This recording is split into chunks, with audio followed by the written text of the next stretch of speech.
ಮಂಜೇಶ್ವರದಲ್ಲಿ ದಾಖಲೆ ಮತದಾನ 81% ಮೂಲಕ ಇತಿಹಾಸ ನಿರ್ಮಾಣ.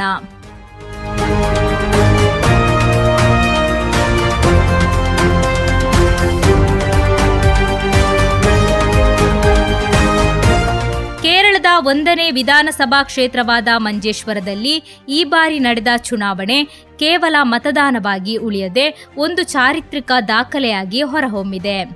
ಎಂದೂ ಕಾಣದ ಆವೇಶ, ಮತದಾರರ ಅದಮ್ಯ ಉತ್ಸಾಹ ಮತ್ತು ತಾಂತ್ರಿಕ ಸವಾಲುಗಳ ನಡುವೆ ನಡೆದ ಈ ಬಾರಿಯ ಮತಸಮರದಲ್ಲಿ ಬರೋಬ್ಬರಿ 81% ಮತದಾನವಾಗುವ ಮೂಲಕ ಫಲಿತಾಂಶದ ಕುತೂಹಲವನ್ನು ಶಿಖರಕ್ಕೇರಿಸಿದೆ.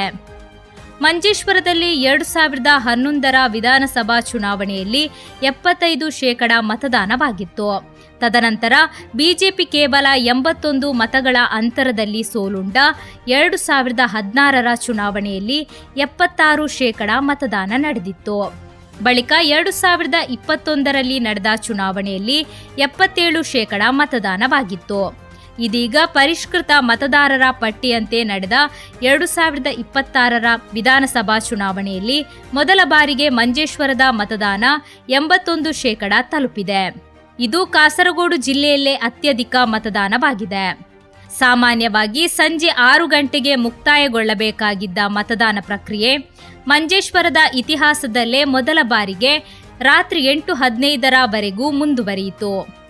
ಹೊಸಬೆಟ್ಟು, ಕಡಪ್ಪುರ, ವರ್ಕಾಡಿ, ಬಾಕ್ರಬೈಲ್, ಕುಂಜತ್ತೂರು ಹಾಗೂ ತೂಮಿನಾಡು ಭಾಗದ ಮತಗಟ್ಟೆಗಳಲ್ಲಿ ಸಂಜೆಯ ನಂತರವೂ ಮತದಾರರ ದಂಡೇ ಹರಿದು ಬಂದಿರುವುದು ನಿಯಮದಂತೆ ಗಡುವಿನೊಳಗೆ ಬಂದ ಪ್ರತಿಯೊಬ್ಬರಿಗೂ ಮತದಾನಕ್ಕೆ ಅವಕಾಶ ನೀಡಿದ ಹಿನ್ನೆಲೆಯಲ್ಲಿ ಸತತ 13 ಗಂಟೆಗಳ ಕಾಲ ಮತದಾನ ನಡೆಯುವ ಮೂಲಕ ಹೊಸ ದಾಖಲೆ ನಿರ್ಮಾಣವಾಯಿತು. ಈ ಬಾರಿ ಮತದಾನ ವಿಳಂಬವಾಗಲು ಪ್ರಮುಖವಾಗಿ 2 ಕಾರಣಗಳು ಮುನ್ನೆಲೆಗೆ ಬಂದಿವೆ. ಹಲವು ಮತಗಟ್ಟೆಗಳಲ್ಲಿ ಇವಿಎಂ ಯಂತ್ರಗಳು ಮಂದಗತಿಯಲ್ಲಿ ಕಾರ್ಯನಿರ್ವಹಿಸಿದವು. ಒಬ್ಬರು ಮತ ಚಲಾಯಿಸಿದ ನಂತರ ಬೀಪ್ ಶಬ್ದ ಬರಲು 1 ರಿಂದ 2 ನಿಮಿಷ ಬೇಕಾಗುತ್ತಿತ್ತು.